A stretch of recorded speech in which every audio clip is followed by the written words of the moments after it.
I'm so excited to share with you my lemon meringue pie recipe. I have been making lemon meringue pie for years. It's my husband's favorite kind of pie and has become mine as well. And so, what makes this lemon meringue pie so different than any of the others out there? To be honest, oftentimes when I would use another recipe, we were just really disappointed. It didn't have a strong lemon flavor.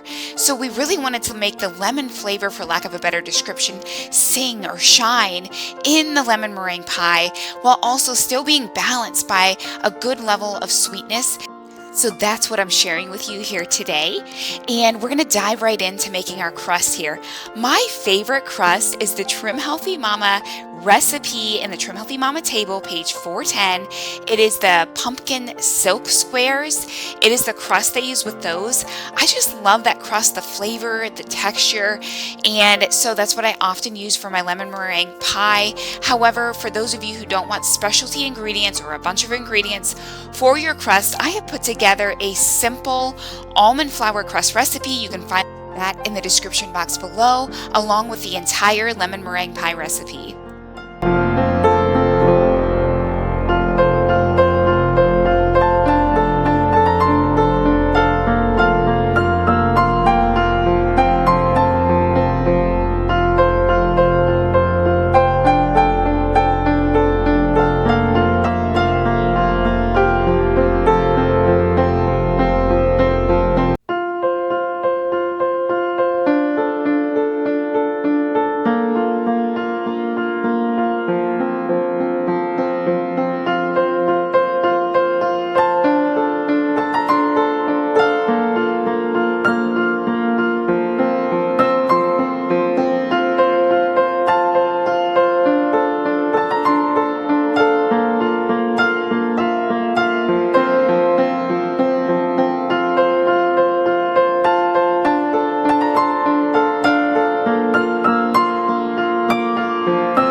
I love this lemon zester. I got it on Amazon and I just feel like it makes it really easy to make some lemon zest, orange zest, or even zesting up my ginger to make it really fine in a recipe really quick. You do have to be careful because I have cut myself before. It's very sharp, but I can link it in the description box below if you're interested. And the lemon zest, I also wanted to mention, is one thing that is significantly more than any of the other typical recipes that I've come across, and I think that's just kind of what sets this recipe apart from the others. Really allows the lemon flavor to come through and shine here.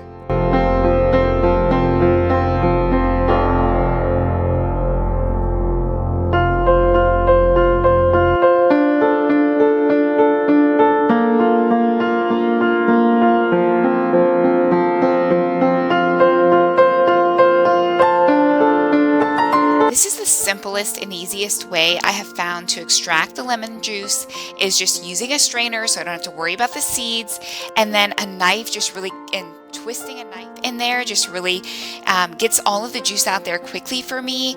If you have a better way that you like to get the lemon juice out of lemons, please let me know in the description box below.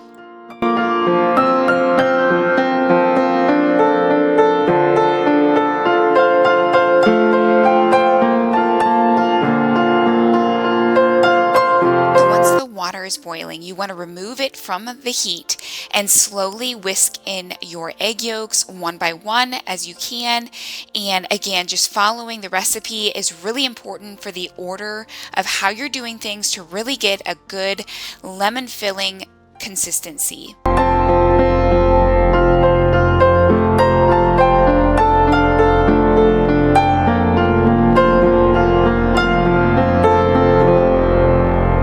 So Here's something else that I've done different than a lot of other recipes I have found. Two parts here actually. One is for my sweetener, I powder it. So I use Gentle Sweet, Trim Healthy Mama's Gentle Sweet in my recipe. If you want to use another sweetener, you can, but I powder it so it'll dissolve more quickly and easily into my pudding mixture. I don't have to worry about cooking it for super long. But then a lot of the other recipes would use the xantham gum as your thickener separately, but I just found it to clump up so much more. So I mix the xantham gum with my sweetener, and then I whisk that in together slowly. And that's really going to allow for thickening without a lot of clumping from your xantham gum.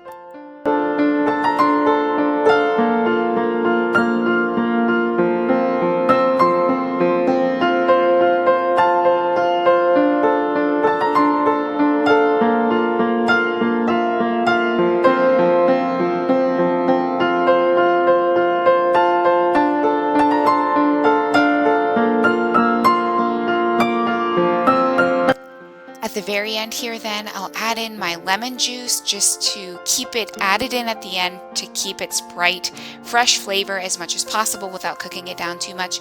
And then a little bit of, if you noticed, I'm keeping this recipe also dairy-free, so I'm using butter-flavored coconut oil. This is something I've had to purchase online. I have not found it in any of my local grocery stores.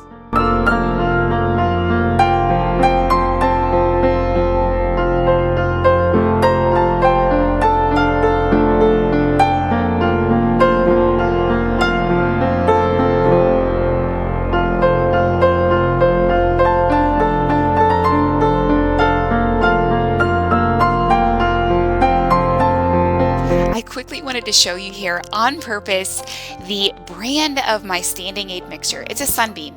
No, it is not your typical KitchenAid that so many people have in their kitchen. And my point of showing this to you is that you can cook fancy, you can do fun things, you can use recipes that you need a standing aid mixer, and it doesn't have to be your top quality. This standing mixer was actually given to me as a hand-me-down free. And yes, it doesn't work as amazing as a KitchenAid would. However, it works. I just have to use my hands sometimes to help the bowl to spin around. And that's my premise, is that everything you set your heart to, you can eat healthy on a budget. You can cook healthy and do all the fun recipes in your kitchen on a budget. You don't have to have the latest and the greatest kitchen gadgets.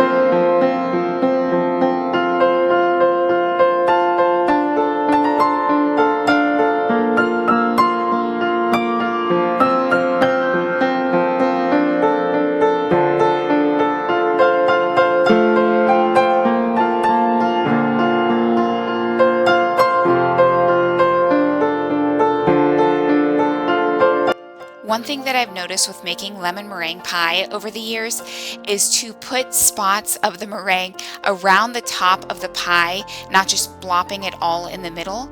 That really helps that you're not like squishing out the filling while you're trying to spread it. And then another thing that I have found over the years is making sure as best you can to bring the meringue to the edge of the pie, kind of creating like a seal. It's less likely to have the lemon filling kind of bubble out over while it's cooking.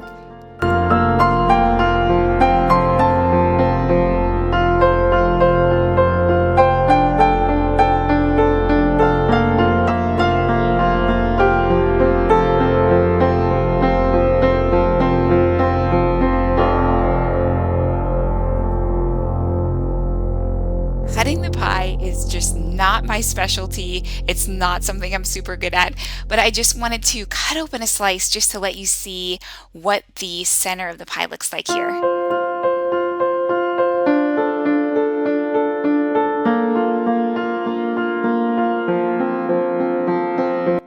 And that's it.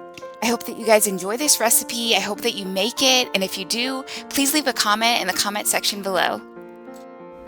As a Trim Healthy Mama coach, I just wanted to give a quick shout out to my free Facebook community where I give tips and encouragement. There's accountability and inspiration along your health and wellness journey.